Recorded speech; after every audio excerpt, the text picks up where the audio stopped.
There is no better way to kick off Mental Health Month than to discuss the works of Abby Jimenez. Jimenez has written 7 different novels, and each of them cover a different aspect of mental or physical health. From infertility to anxiety, Jimenez does an excellent job at capturing the problems that thousands of people deal with and framing them in a way that is understandable. Abby does a great deal of research and even hires sensitivity editors to make sure that she's truly giving justice to these conditions. What I like about how she covers these topics is that these things do not keep her characters from falling in love or living their lives. They are a part of who they are and recognized as normal. I hope that normalizing these conditions and highlighting them in her novels gives her readers more empathy and understanding as they deal with people in their everyday lives. So let's dive into the works of Jimenez by exploring her most recent book, Just for the Summer. As always, we will evaluate the plot, explore characterization, and delve into the themes of this novel.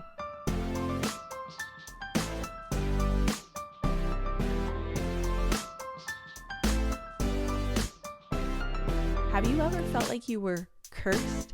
Maybe nothing in your life is going the way you planned, or everyone you date comes out after dating you. In this book, the 2 main characters come together to end their curses. Each of them is cursed to date someone, and after they break up, that person finds their soulmate. So they decided if they date each other for a few weeks, when they break up, they will break each other's curses, right? They'll find their soulmate. This seems like a great idea. The plot of this book is very straightforward. There are a few flashbacks that pop up, but the transitions are easy to follow. I listened to this novel and I had no problem following the ideas presented.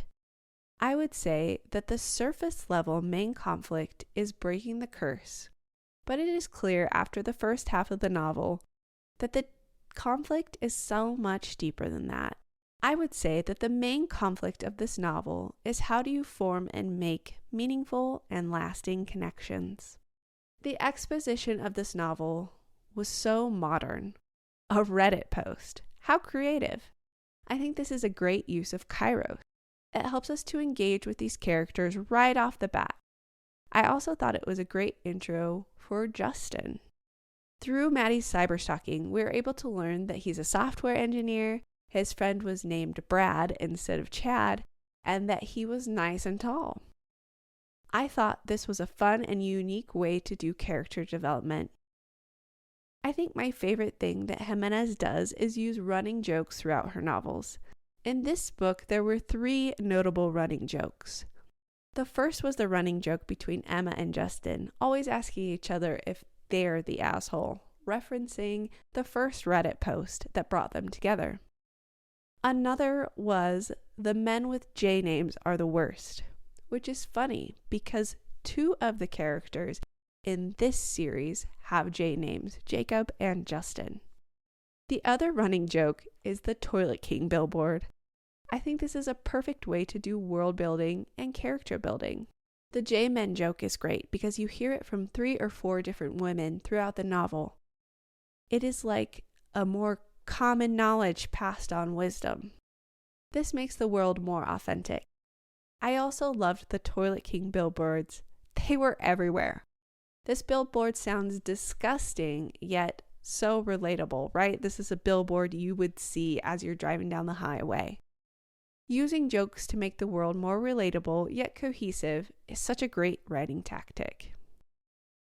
Throughout the book, we see rising action while Emma and Justin are going closer. Which was your favorite date? Make sure to let me know in the comments. I liked pretty much all of them. It's clear that the instant that Justin sees Emma, he knows that she's the one for him. That is evidenced in this quote. The moment Emma came into my view, my entire world slipped into slow motion. My brain took a screenshot. I felt the moment freeze and save. She was beautiful. Isn't that quote awesome? I love that it brings in his background of being a software engineer, taking a screenshot, that techie attitude, but it also is such a beautiful moment. And I feel like we've had moments like this, and she captures that in beautiful wording.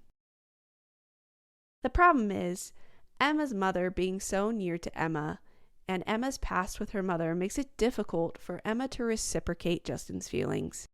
Jimenez weaves a complicated story for both of these characters. Justin has to take care of his siblings when his mom has to go to jail for stealing money from the organization when she was working for them. Emma is working, and her mother is having a relationship with her boss, the boss that no one likes. This puts Emma and Maddie in a tenuous spot, since Emma's mother, Amber, is notoriously out of control and leaves Emma to pick up the pieces. Jimenez continues to make this an authentic story by having the characters live their day-to-day lives. They go to work. They try to fit each other in their busy lives and schedules. Much of this story is driven by the everyday lives of the characters, which makes it more relatable. As the story continues, Justin is trying to get Emma to stay because he's clearly in love with her. However, Emma keeps him at an arm's distance. She's unwilling to give up her plan of leaving since it's the life she has known and is afraid of letting people in. However, all of this changes when Emma gets sick and Justin rows the unicorn floaty to the island to take care of Emma. Precious moment. He saves her from a terrible case of the norovirus, and he helps Emma when she needs it.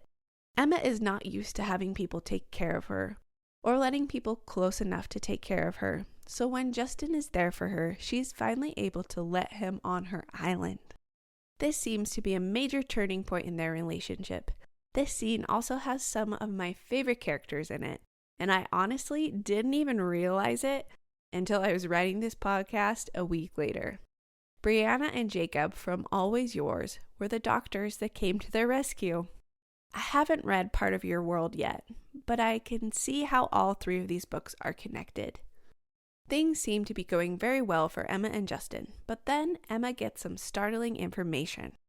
At the beginning of the book, Maddie made Emma take a DNA test to find out if she can find more family members. It turns out that Emma has a brother and her mother had many different family members. This hits Emma hard, considering she was told by her mother that she was all alone. This leads to the climax of the novel. In the climax, Emma goes to confront her mother about her lying her whole life. It's then that Emma is able to see her mother for who she truly is, a mess that isn't willing to fix herself. Emma had given her mother so many chances and so many excuses, but this time she's done. This ends with Emma storming out on her mother and her mother burning down her lover's house. Emma tried to run away from everyone, thinking that she cannot be good for anyone because she's too broken. Maddie stops her at the airport and takes her to be with her family and heal. However, in order to do this, she has to break up with Justin. In the resolution, we see Emma after 6 months of healing. She has met with a therapist and put down roots. She gave herself a 6-month marker, and if she could go 6 months, then she would have a chat with Justin. So, 6 months to the day, she's driving in her car to see Justin when Sarah, his sister, calls and needs help because she got her first period. Emma goes to help her and then goes back to the house with her. She and Justin have a conversation where she says that she needed to have that time to heal, but she still loved him and would always be there for him. I thought this was a beautiful way to end the book. Both Emma and Justin learned to live without each other. They were able to find their new normal and then find their way back to each other. As much as we all wanted Emma to stay, it was best for both of them for Emma to have left. That way, Justin could establish a routine and make new traditions with his family. Also, Emma was allowed to do the healing she needed to do to be okay. I almost wish she would have closed with that moment instead of the 2 years later. I think the proposal was a nice way to tie everything together, but I did feel it was a bit silly. However, this is part of Jimenez's shtick. She loves to hit you with heavy topics, but also make you laugh. The books are nice and light. So this is the plot. Nothing too crazy. I loved the dual narration and the POV shifts that keeps the book interesting as well as engaging. This book is very character driven. So speaking of POVs, let's take a deeper look at our characters and why they make this book come to life. Emma is one of my favorite characters in modern literature. I would like to say that Jimenez is akin to Tolstoy in her ability to capture characters and make them real.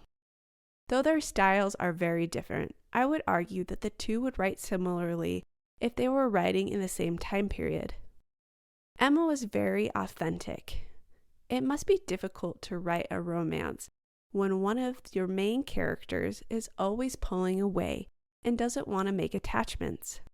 However, the thing that is most endearing about Emma is her empathy. Her line that she says and is repeated by Justin is, "If you can choose anger or empathy, always choose empathy. Justin, it's much healthier than anger."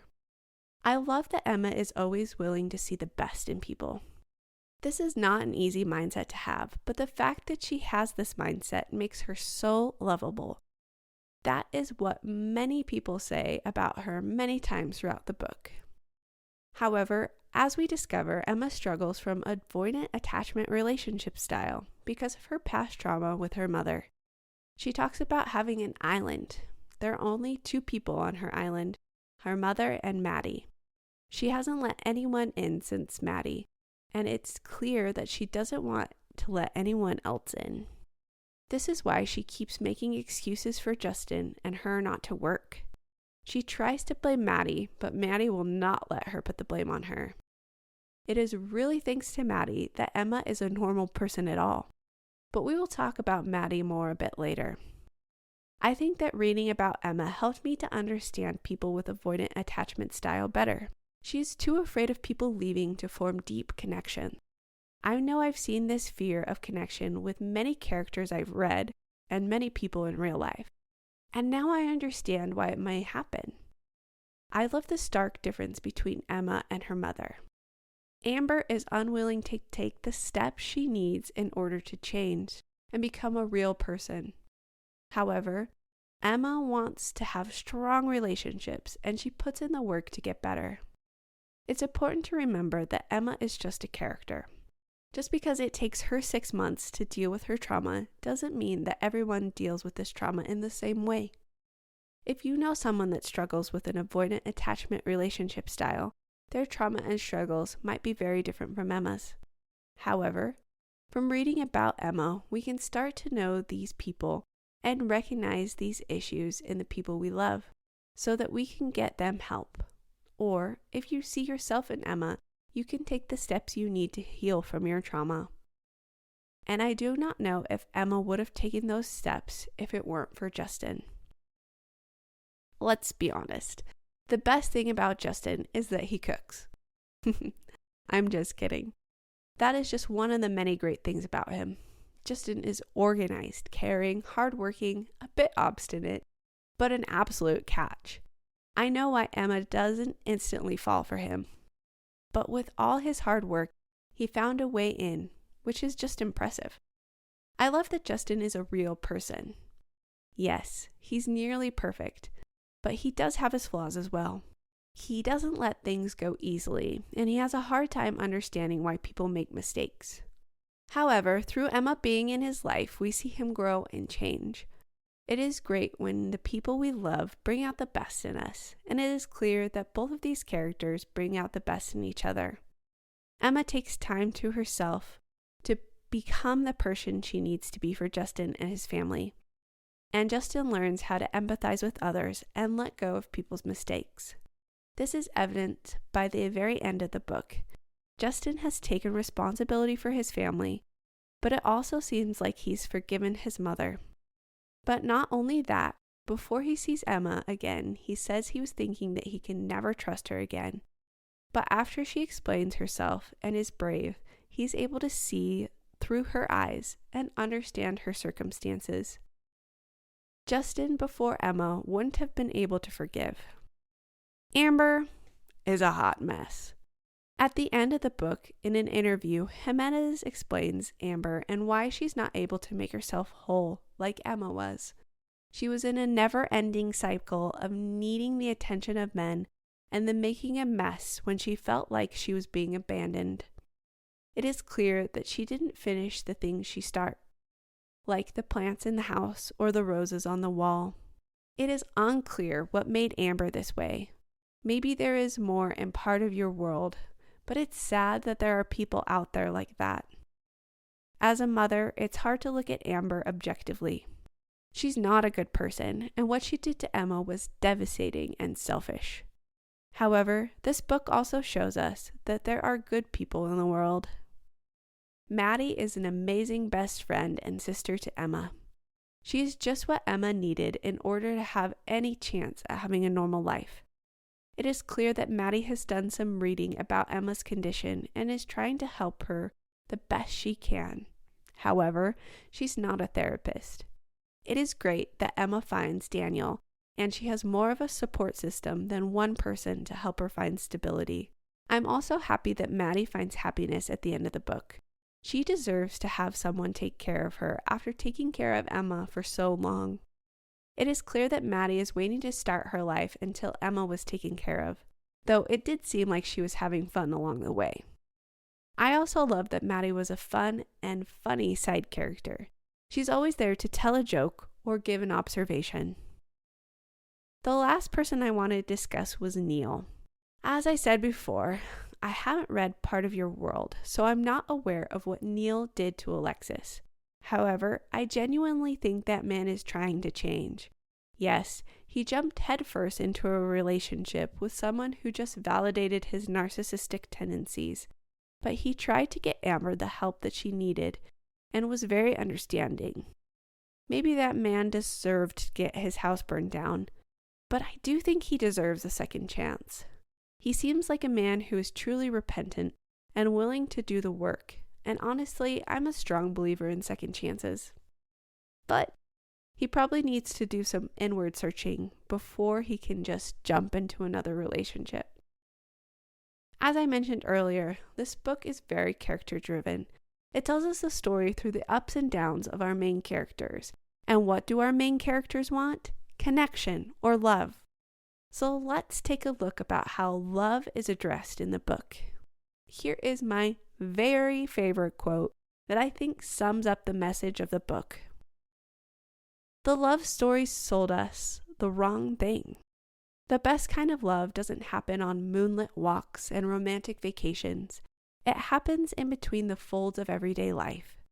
It's not grand gestures that show how you feel. It's the little secret things you do to make her life better that you never tell her about.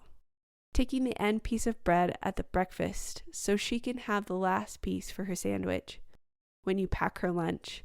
Making sure her car always has gas so she never has to stop at the pump. Telling her you're not cold. And taking your jacket off when you're in fact very, very cold. It's watching TV on a rainy Sunday while you're doing the laundry, or turning her light off when she falls asleep reading, sharing pizza crust and laughing about something the kids did, and taking care of each other when you're sick. It isn't glamorous. It isn't all butterflies and stars in your eyes. It's real.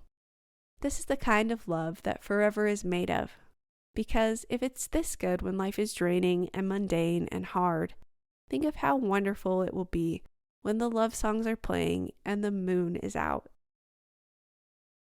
This is very clearly laid out by both characters in the book. Love isn't in the big moments. It is making time for each other in the day-to-day of your life. When you get married, you have to live your life, go to work, have a family, do all the other things you do. You usually don't have time for the big moments anymore, but those aren't what's important. What's important is being there for each other and supporting each other in the day-to-day. Another idea about love that was repeated several times was this. Sometimes the best way to show love or be kind to someone is to meet them where they are. I think this is true of all types of love. Romantic love, familial love, the love you get from your friends. Understanding this principle of meeting someone where they are can help you be in the mindset of empathy. I also love that both Justin and Emma use this line to help each other understand their mental state. From the moment they started talking, the two of them decided to be honest and vulnerable with each other. And that's difficult. But being honest with each other helped them to meet each other where they were and help them to get through difficult times. This was a great lesson that I learned in this book. What was one of your biggest takeaways? I would love to hear from you in the comments. The last quote from this subject was this: "Maybe home isn't a place. Maybe it's a person." This line might be a little cliche, but I think it was a perfect moment of clarity and understanding for Emma. Emma never really had a home. Yes, she had Maddie, but she never really felt comfortable inserting herself in Maddie's life until she met Justin and had this understanding. This quote shows Emma finding a home for herself in someone instead of constantly uprooting herself and searching for the next big adventure. This quote really shows her journey and how it's come full circle. She understands that she really needs people and that she deserves them. The last two subjects I would like to talk about go hand in hand. They are trauma and healing. At the beginning of this book, Jimenez uses the setting as a symbol for Emma's mental state. As we know, Emma says that she considers the people in her life as an island. Now, the setting, the island that they go to stay on in the middle of the lake, initially sounds amazing, right? It's in your own little space on a beach. It does sound beautiful. However, as she goes to the house, she learns that it isn't all it's cracked up to be. The house could use some TLC. It doesn't have many of the amenities and comforts that we have now. It's run down and beat up, sort of like Emma's island. Here's a quote from her: "Trauma is a crack, and all the little hard things that trickle into it would have rolled off someone else. Settle. Then, when life gets cold, that crack gets bigger, longer, deeper. It makes new breaks. You don't know how broken she was, or what she was trying to do to fill those cracks. Being broken is not an excuse for bad behavior. You still have to make good choices and to do the right thing. But it can be the reason, and sometimes understanding the reason can be what helps you heal." End quote. Like Emma's own island, the house on the island has cracks, and due to the fact that the house hasn't been lived in and loved, it needs some work. Emma too needed to work on her past trauma in order to become the person she wanted to be. Here's something I loved that Jimenez said in an interview. "In the real world, we don't really get the answers for why people are the way they are. Even when people do get answers, they are often wrong or parts of the truth. No two people are the same. We all have different experiences and brain chemistry and abilities. Amber is complex and cannot be summarized in a condition or personality disorder. Nobody can. These things can overlap and evolve, wane and wax, exacerbate by a multitude of factors, stress, and changing situations." End quote. Mental health is such a difficult topic because of what she says in that quote. Yes, we can understand people better and try to help them from learning about other people with similar symptoms, but no two people are the same.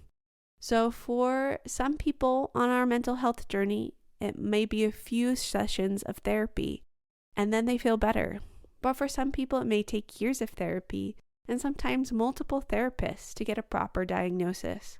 I think that Jimenez's purpose in writing these books about mental health is to make us develop empathy for people who are going through their mental health journey. I love that she brings light to these issues so we can see them in our daily lives instead of just brushing them aside. She shows us that it's okay to confront these issues and seek help. Trauma is clearly an idea that is explored in this novel and its many flawed characters. However, I love that this book also covers healing. Let's start by talking about Justin's trauma. Justin has had a lovely life, but losing his father and sort of losing his mother has really taken a toll on Justin's mental health. Here is something Emma says to him about his mother. Choosing a life without them doesn't mean you stop caring about them. It just means that you can't allow them to harm you anymore. But if you don't think your life would be better without them in it, then accept that they have cracks. Try to understand how they got them and fill them with something that isn't ice. She peered at me. If you can choose anger or empathy, always choose empathy, Justin. It's just so much healthier than anger. I love this quote because I find myself being like Justin. It's easy to see the worst in people, especially when they are letting you down. However, it's important to look for why people might be acting out the way they are and understanding instead of just shutting them down and out for doing one wrong thing. Emma's healing journey was incendiary. It must have been difficult for her to just let go of Justin and begin working on herself, but she was strong, and strong enough to tell him face to face instead of just running away. I do wish we would have gotten a little bit more about what she went through during her healing time, but the fact that she was able to overcome her circumstance and start living a healthy life is a great model for people that have to do something similar. Even if she's not a real person, she was capable of making the changes she needed in order to be a whole person. And hopefully that can give other people hope that they also can do that. I gave this book 5 out of 5 stars.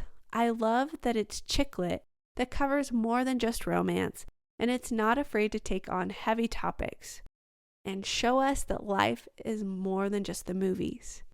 If you love this book, you need to make sure you check out Abby Jimenez's other novels. Just for Summer is in a series of 3 other novels. These books can really be read in any order, as well as her other books. As I mentioned earlier, all of these books deal with mental health issues, and they also have the cutest romances. If you enjoyed this book, then you will love the other 2. You will also see characters from this book in the other 2 books. I'd like to leave you with one last quote. Now, I know I normally choose a quote that I haven't said before, but honestly, this quote was too good not to end with. In a world where you can choose anger or empathy, always choose empathy. This episode was written by me, Sam Gunther, and was edited by Dallin Gunther. The music was written and edited by Tom Brinton. We hope that you enjoyed this episode of According to Your English Teacher, and happy reading.